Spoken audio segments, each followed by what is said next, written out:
Call দিয়েছে, দেখি তো কি বলে। হ্যাঁ, ওয়ালাইকুম আসসালাম দোস্ত, কি খবর? হ্যাঁ, আমি তো জানি তুই তো আর কোনো দরকার ছাড়া ফোন করবি না, তো বল কি জন্য ফোন করলি? হুম। ও আচ্ছা, 50,000 টাকা ধার লাগবে তাই না? আমি 50,000 টাকা তোকে দিতে পারি, তবে আমার তো মানে কিছু শর্ত আছে তাই না? তুই 50,000 টাকা দিব, তবে এক কাজ কর। হ্যাঁ, আমি তোকে 50,000 দিব, তুই সামনের মাসে ফেরত দিতে পারবি? হ্যাঁ পারবি, আচ্ছা ঠিক আছে, সামনের মাসে ফেরত দিবি, ঠিক আছে? তো ওই 50,000 টাকা তো দিবি, তার সাথে 2,000 টাকা একটু বেশি দিবি, তাই না? আরে কি সব বলিস এলো এগুলা, মানে এগুলা ফটো টোটা বাদ দে, তুই এক কাজ কর, তুই জাস্ট মানে আমি যেটা বলছি সেটা কর। কারণ আমি ছাড়া তো আর তোকে কেউ টাকা দিতে পারছে না এখন, তাই না? তুই যেহেতু টাকা নিবি, তাহলে তুই আই, মানে দে, 2,000 টাকা বেশি দিবি আমাকে। আচ্ছা ভাই, এই যে আপনি যেটা বলছেন, যে কাজটা আপনি করছেন, হুম, এই যে আপনি আপনার বন্ধুকে 25,000 টাকা ধার দিবেন, তারপরে উনি আপনাকে আবার 2,000 টাকা বেশি দিবে, এটা হচ্ছে সুদ।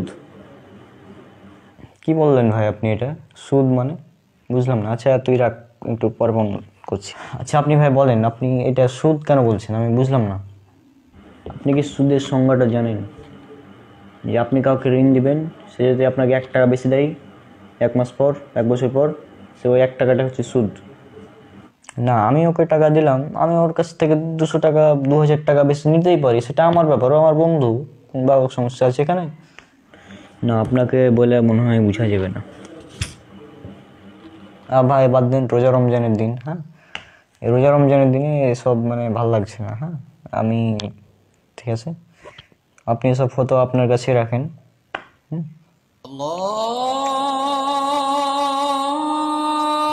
ওই যে আসর আয়োজন দিয়েছে, হ্যাঁ চলেন, আমি ওজুটা করে আসছি, একসাথে নামাজটা পড়বো মসজিদে গিয়ে, ঠিক আছে? চলো।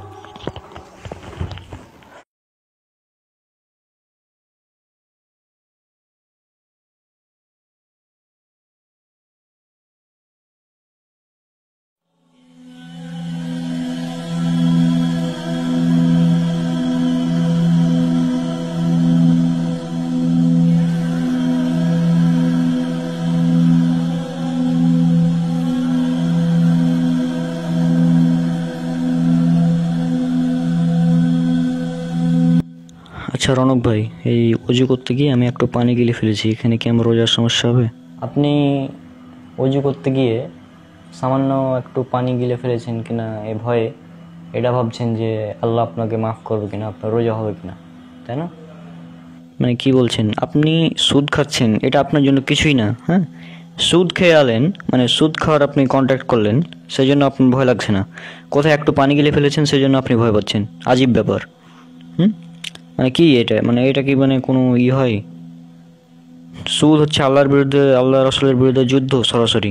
আপনার সেটার ব্যাপারে কোনো মানে নাই, চিন্তা ভাবনা নাই। কোথায় একটু পানি গিলে ফেলেছেন, সেজন্য আপনি চিন্তা করছেন। পানি গিলে ফেলেছেন, কষ্ট করে রোজা রেখেছেন, রোজা নষ্ট হয়ে যাবে, কিন্তু আপনি সুদ খাচ্ছেন, সুদ খাওয়ার জন্য যে এত কিছু সব কিছু নষ্ট হয়ে যাবে, সেটা আপনার মানে কোনো ধারণা নাই নাকি? একবার চিন্তা করুন, চিন্তা করে দেখুন আপনি, মানে কি বলছেন, মানে কি কি করছেন আপনি জীবনে?